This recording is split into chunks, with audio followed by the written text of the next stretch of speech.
Mon invité dans Les Échos est député européen Europe Écologie Les Verts et tête de liste du parti aux élections européennes de 2019. Bonjour Yannick Jadot. Bonjour. Nicolas Hulot a annoncé ce matin sur France Inter qu'il quittait le gouvernement. Je ne veux pas donner l'illusion que ma présence au gouvernement signifie que nous sommes à la hauteur des enjeux. C'est sa citation.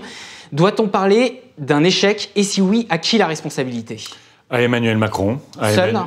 C'est le grand patron. Pas un arbitrage dans ce gouvernement qui ne soit fait à l'Élysée. Donc il doit assumer l'entière responsabilité d'avoir à la fois manipulé Nicolas Hulot. Manipulé? Vous parlez de manipulation. Quand vous prenez l'écologiste le plus populaire, quand vous lui promettez des ruptures, des changements à la hauteur de la crise de la biodiversité, de la crise climatique ou de la crise sanitaire que nous vivons, il devait donner des résultats. La réalité, c'est qu'Emmanuel Macron, pendant 14 mois, a cajolé Nicolas Hulot quand il s'agissait de communication, make the planet great again, mais dès qu'il s'agit d'agir, il cajole les lobbies. Hier, le lobby de la chasse, il y a quelques semaines, le lobby des pesticides, le lobby du nucléaire, bref, le vieux monde qui n'attend qu'une chose d'Emmanuel Macron, résister à l'arrivée des énergies renouvelables plus compétitives, plus créatrices d'emplois. Résister à la conversion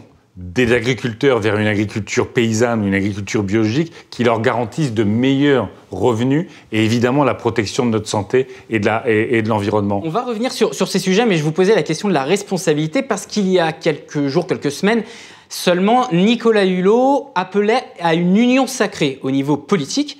Aujourd'hui, cette union sacrée est restée lettre morte. Aujourd'hui, tous les partis, y compris le vôtre, ne portent-ils pas une responsabilité dans cette incapacité à s'entendre sur un sujet qui est extrêmement important, l'environnement? Évidemment, mais ce qu'on voit, c'est qu'il y a une écologie d'affichage. Tous les partis politiques aujourd'hui, puisque l'écologie est au cœur des préoccupations des Français, évidemment, tout le monde en parle, mais il y a ceux qui en parlent et il y a ceux qui agissent. Et au fond, si Nicolas Hulot part, c'est parce qu'il n'y a même pas d'union sacrée au sein du gouvernement. S'il y avait une union sacrée au sein du gouvernement pour agir, parce que c'est ce gouvernement qui est en responsabilité, c'est sa majorité qui est à l'Assemblée nationale, et c'est ce gouvernement et sa majorité qui ont décidé de ne pas mettre l'interdiction du glyphosate dans la loi. Il vous a critiqué justement sur ce point-là, Nicolas Hulot, ce matin. Il a dit que, à l'inverse de ce que vous dites, la France a été en pointe sur le sujet, qu'elle a montré le chemin. C'est sa citation à lui. Mais le Parlement européen, pardonnez-moi, moi je suis législateur à l'échelle européenne, on obtient des victoires contre la pêche électrique, contre l'huile de palme et d'autres. Ce Parlement européen avait voté la sortie du glyphosate. 80%, voire plus, de l'opinion publique est pour la sortie du glyphosate. Ce qu'a obtenu le gouvernement français, c'est de réduire le délai de renouvellement du glyphosate. Il ne vous a pas échappé que ce gouvernement a confié à la FNSEA la sortie du glyphosate, qui en même temps lance des pétitions pour ne pas interdire le glyphosate, qui résiste de toute sa force de lobby extrêmement puissant pour ne pas sortir des pesticides. Ça serait quoi le courage politique? Est-ce que le courage politique, c'est de confier la sortie des pesticides à la FNSEA? C'est ce qu'on fait depuis 2008. Moi, j'étais au Grenelle de l'environnement. 50% de réduction des pesticides d'ici 2018. Quand on l'a fait, on en est à plus 20%. On délègue à EDF l'organisation d'une transition énergétique autour des énergies renouvelables, alors qu'EDF dépense des milliards dans le nucléaire.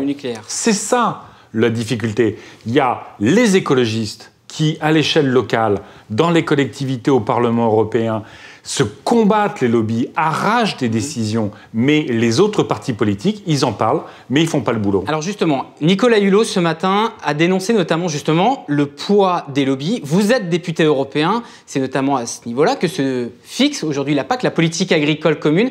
Vous, à votre échelle de député, pouvez-vous, pour ceux qui ne connaissent pas du tout, expliquer quel est le poids des lobbies pour un député européen comme vous l'êtes ? Monsieur Jadot. Les lobbies, c'est à la fois ceux qui demandent des rendez-vous, qui portent leurs propositions, leurs perspectives, leurs visions. On les rencontre, ça c'est normal. Il y a aussi les lobbies qui, au fond, vous invitent à dîner, vous invitent en week-end. Il y a des députés qui l'acceptent. Moi, je le refuse parce qu'évidemment, là, vous entrez dans un autre type de relation. Et puis, il y a les lobbies qui ont une présence dans toutes les agences en charge, par exemple, de l'évaluation sanitaire. Regardez tout le scandale autour de Monsanto que le Parlement européen a interdit d'entrer dans ce Parlement. C'est tout le scandale Monsanto, c'est en fait de la fausse science organisée par Monsanto pour faire croire que le glyphosate n'était pas cancérogène. C'est des représentants dits experts indépendants dans toutes les commissions de santé publique qui viennent là interférer, parasiter, gangréner la décision publique. Donc ce sont ça les lobbies. Après, il y a une chose. Quand on est député, on décide en son âme et conscience. On décide vis-à-vis de ses électeurs. Est-ce qu'on a envie de faire plaisir au lobby de la chasse? Est-ce qu'on a envie de faire plaisir pour faire croire qu'on est dans la ruralité? Est-ce qu'on décide de faire plaisir à l'agriculture agro-industrielle ou aux paysans qui se battent sur leur territoire pour faire une agriculture de qualité? Eh bien ça, ce sont des choix politiques. À la fin, ce ne sont pas les lobbies qui décident. C'est Emmanuel Macron, ce sont les ministres de son gouvernement, c'est chaque député à l'Assemblée nationale ou chaque député au Parlement européen. La démission de Nicolas Hulot ce matin doit-elle amener, selon vous, à un encadrement des lobbies? Il faut toujours mieux encadrer les lobbies, mais je dis là aujourd'hui, l'enjeu, c'est vraiment dans toutes les agences d'expertise. Et sur tous ces sujets d'environnement et de santé, on sait à quel point l'expertise est importante. Donc il faut de la recherche publique, il ne faut pas, au fond, faire confiance de manière totalement naïve à la recherche privée qui est aujourd'hui financée par ces multinationales. Il faut de la recherche publique, il faut beaucoup plus d'intransigeance, et puis éviter la balade. C'est quand même la balade permanente entre les membres des cabinets ministériels, les entreprises, les banques et tout ça. Et tout ça est très malsain. Tout ça donne l'idée aux Françaises et aux Français que la politique est aux ordres. Et bien moi, je veux leur dire que toute la politique et tous les élus ne sont pas aux ordres. Il y en a qui les défendent, qui défendent leur santé et la planète. Alors, Nicolas Hulot, ce matin, en annonçant sa démission, a déclaré qu'il ne souhaitait pas justement que sa décision, que son annonce soit l'objet donc de joutes ou de récupération politicienne, mais que ça permette à la société de se retrouver sur l'essentiel. Ce sont ses mots.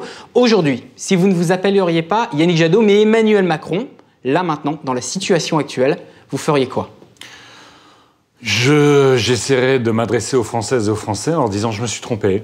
Je me suis trompé en considérant que finalement, soutenir ce système agricole, vous savez, le système agricole français, 13 milliards d'euros d'argent public par an, 13 milliards d'euros. Je me suis trompé en soutenant, en me mobilisant pour ceux qui font de l'agro-industrie, de l'agroalimentaire. Ce système-là, il est en train de s'écrouler et les paysans vivent mal. Ils souffrent, beaucoup se suicident. Eh bien, je me suis trompé. Cet argent-là, on va le mettre pour les paysans qui veulent sortir du Roundup et pour tous ceux qui en sont déjà sortis. Je me suis trompé sur le nucléaire. C'est un gouffre financier incommensurable aujourd'hui. Je sais que les énergies renouvelables coûtent 2 fois moins cher que le nucléaire et que ça va créer 4 fois plus d'emplois. De dire, eh bien, Hulot, par son départ, au fond, j'ai une révélation, qu'elle soit sincère ou pas à la fin, en réalité, on s'en fout. Mais j'ai une révélation, il a raison, et je vais engager tous ces chantiers parce que c'est les seuls qui servent les Françaises et les Français, leur santé et leurs enfants. Si Emmanuel Macron, son gouvernement, vous appelle, vous, Europe Écologie Les Verts, vous, Yannick Jadot, pour devenir ministre de l'écologie, vous acceptez, vous posez des conditions, vous refusez catégoriquement? Mais l'écologie n'a jamais attendu les alternances pour agir. Bien sûr. Le dérèglement climatique, la crise sanitaire ou de la biodiversité, c'est tous les jours. Donc chaque gouvernement, quelle que soit sa couleur, qui agira pour ces combats-là, nous le féliciterons en permanence. Mais ce que révèle le départ de Nicolas Hulot, c'est que vous avez beau prendre la personnalité écolo la plus populaire, si finalement vous ne changez pas vos politiques, et ben même cette personnalité écolo est obligée de partir. Donc ce n'est pas un enjeu de personnalité, c'est un enjeu de politique. Soit, y compris Emmanuel Macron dit, ces accords de libre-échange avec le CETA ou le Mercosur, voilà, oui, qui vont développer à la fois la destruction de l'Amazonie, l'emballement climatique avec le gaz de schiste, la souffrance animale avec des élevages dans des conditions effroyables, qui vont tuer nos paysans, et ben, s'il dit « je mets fin à ça », parce que ça ne va pas dans le bon sens, ça participe d'un modèle de développement qui à la fois maltraite les personnes et maltraite la planète, s'il dit ça, mais il aura toujours les écologistes à ses côtés. On a été obligé de réagir à l'actualité. On va quand même essayer de parler des idées, notamment dans le cadre des élections européennes qui auront lieu donc en mai 2019. Vous proposez un plan de 100 milliards d'euros pour la transition énergétique, la transition écologique au niveau européen. 2 questions. Comment financez-vous et où mettez-vous le paquet en termes justement de transition? Aujourd'hui, la BCE sort 30 milliards d'euros tous les mois pour acheter de la dette publique sur les marchés secondaires. C'est le fameux quantitative easing. Oui.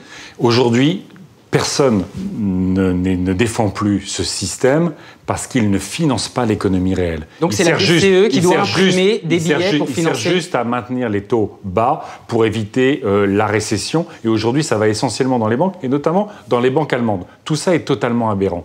Si la BCE prend ces 30 milliards par mois pour garantir ou racheter des prêts de la Banque européenne d'investissement ou les banques publiques d'investissement nationales, à ce moment-là, on fait ce plan de 100 milliards par an sur les énergies renouvelables, on va sur la mobilité, on va, ce que je pense être essentiel, un service public européen de la santé, parce qu'il y a des gros problèmes de santé partout en Europe, et à ce moment-là, on financera l'économie réelle, on financera la transition écologique, et surtout, l'Europe redevient un projet, redevient une vision qui est de nous réconcilier avec la planète, de nous réconcilier avec le climat, avec un tel projet.